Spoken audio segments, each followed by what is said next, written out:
Kam inštitutu šele dobro leto dni. Bi si res želela, da bi tako srečanje potekalo v živo, da bi se spoznali in upam, da bo kmalu priložnost tudi za to.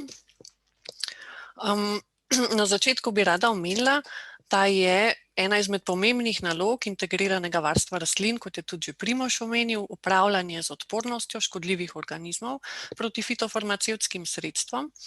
Pri tej nalogi zbiramo podatke o pojavih odpornosti v kmetijski pridelavi, vpeljujemo metode za testiranje odpornosti za določene kombinacije škodljiv organizem in aktivna snov, izvajamo monitoring odpornosti in tudi pripravljamo navodila za zmanjševanje tveganja za pojav teh odpornosti.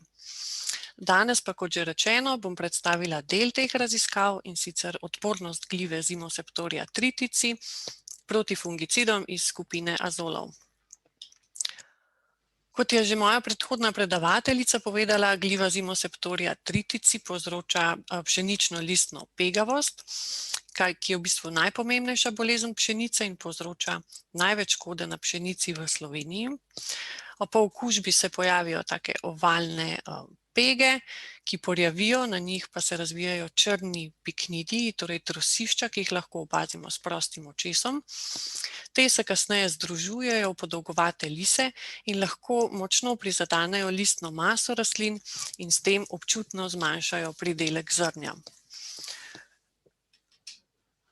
Kljub upoštevanju načel integriranega varstva žit je za obvladovanje te bolezni še vedno ključna uporaba fungicidov. In fungicidi iz skupine azolov, kot so epoksikonazol, protiokonazol, tebukonazol in drugi, so v rabi že več desetletij in so bili doslej tudi najbolj učinkovita skupina fungicidov za zatiranje te bolezni. Ti fungicidi so inhibitorji 14-alfa demetilaze, zato jih imenujemo tudi DMI fungicidi. Torej, inhibirajo pomemben encim pri sintezi ergosterola, ki sestavlja celične membrane gljiv. In v Sloveniji, kot smo videli, so na voljo pripravki fitofarmacevtskih sredstev, ki imajo samo DMI fungicide ali pa so v kombinaciji s snovmi, ki imajo drugačen način delovanja, običajno z SDHI fungicidi, ki so inhibitorji sukcinat dehidrogenaze. Aplicirajo pa se od enkrat pa kar do 3-krat v rastni dobi.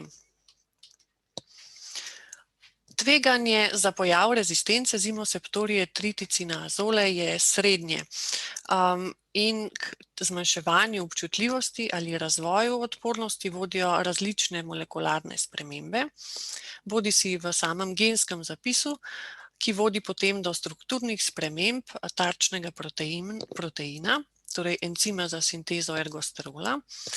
Več kot 30 takšnih genskih sprememb je že poznanih in te potem vodijo do različne stopnje zmanjšane občutljivosti, odpornosti. Te spremembe se lahko tudi kombinirajo v istem organizmu.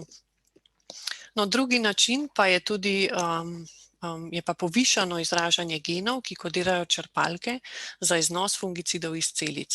V tem primeru pa govorimo o multipli rezistenci oziroma rezistenci na več fungicidov. In literatura navaja, da je odpornost proti azolom prisotna že v večini populacij Zimoseptorije tritici in se lahko na lokalnem nivoju močno spreminja. In to je bil pravzaprav namen našega dela. Želeli smo določiti občutljivost izolatov Zimoseptorije tritici na dve učinkovini azolnih fungicidov, na epoksikonazol in protiokonazol, in sicer na izolatih pridobljenih iz različnih pšeničnih polj v Sloveniji v lanskem letu. Naši sodelavci so pregledali 15 pšeničnih polj, torej različnih lokacij, v skupni površini 145 hektarov v različnih regijah, torej na Štajerskem, Prekmurju, Posavju, Gorenjskem in v osrednji Sloveniji. No, potem smo pa iz simptomatičnih listov izolirali gljivo tako, da smo spodbudili tvorbo spor oziroma konidijev iz teh piknidijev v vlažni komori.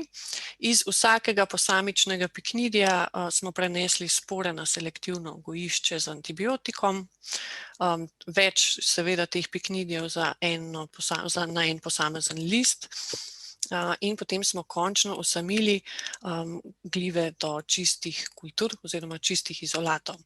Tako smo zbrali prek 150 čistih izolatov te glive z 13 različnih njiv, ki jih imamo sedaj trajno shranjene in jih lahko uporabljamo za različne poskuse.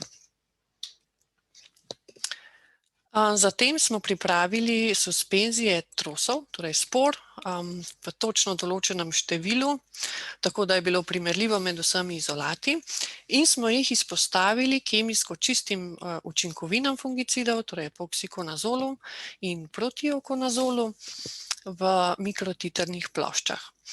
Uporabili smo različne koncentracije obeh fungicidov, seveda ne hkrati, vsakič posamično, pri čemer smo pri epoksikonazolu uporabili tudi do 10-krat višje koncentracije kot pri protiokonazolu.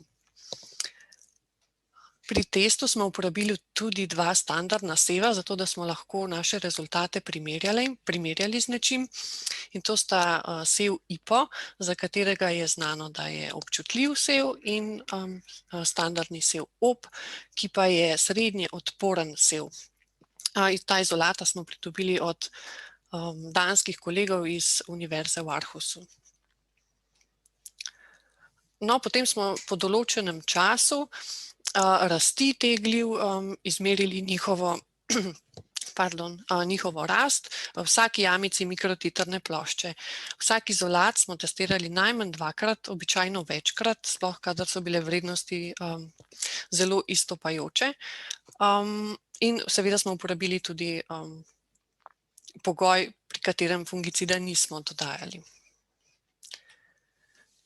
Za vsak izolat smo potem izračunali odstotek inhibicije rasti glede na rast brez fungicida, torej za vsako jamico v tej mikrotiterni plošči.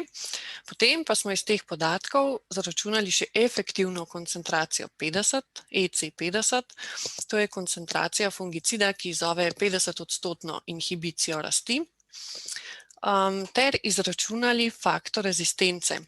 To je pravzaprav samo razmerje med vrednostjo EC50 testiranega izolata in vrednostjo EC50 standardnega občutljivega seva. Samo zato, da si boste lažje predstavljali, kako izgleda takšen poskus, sem dodala ti 2 fotografiji z rastjo zimoseptorije tritici v jamicah mikrotiterne plošče. Seveda sta bili te fotografiji posneti bistveno po daljšem času inkubacije, kot smo jo uporabili za test, ampak lahko pa si predstavljate, kako različne vrednosti posamezen izolat lahko tolerira oziroma raste pri njih. No, smo že pri rezultatih. Vrednosti EC50 za epoksikonazol smo pridobili za 111 izolatov zimoseptorije tritici na 13 različnih lokacijah. In iz teh rezultatov je razvidno, da so minimalne in pa maksimalne vrednosti oziroma razponi med tema dvema vrednostima na posamezni lokaciji zelo široki, kar kaže na veliko variabilnost med izolati glede občutljivosti na epoksikonazol na posamezni lokaciji. Po visokih povprečnih vrednostih so izstopale določene lokacije, in to so lokacije 4, 7, 10 in 14. No, še drugačen prikaz s faktorjem rezistence. Tukaj vidimo, da prav na vsaki lokaciji najdemo visok delež takšnih sevov, ki imajo faktor rezistence med 10 in 100, se pravi, potrebujejo 10 do 100-krat višje koncentracije za 50% inhibicijo rasti.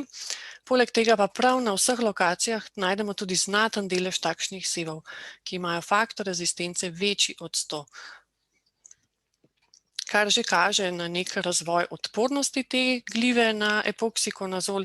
Poleg tega to nakazuje tudi dejstvo, da smo na določenih lokacijah našli izolate, ki imajo vrednost EC50 višjo, kot jo ima standardni srednje odporen sev, ki smo ga uporabili pri testu. Tole so že rezultati občutljivosti na protiokonazol. Tu smo vrednosti EC50 pridobili za 128 izolatov in tu so razponi med minimalnimi in pa maksimalnimi vrednostmi EC50 bistveno ožji. Vidimo, da se večina vrednosti grupira pri nižjih koncentracijah, ki nekako ne presegajo 30-kratnika vrednosti EC50 tega občutljivega seva standarda, ki smo ga uporabili. No, izstopajo pa določene lokacije s sevi, ki so izkazali res visoko odpornost oziroma so imeli zelo visoke vrednosti EC50 za protiokonazol na določenih lokacijah. In to so lokacije 1, 4, 7 in 10.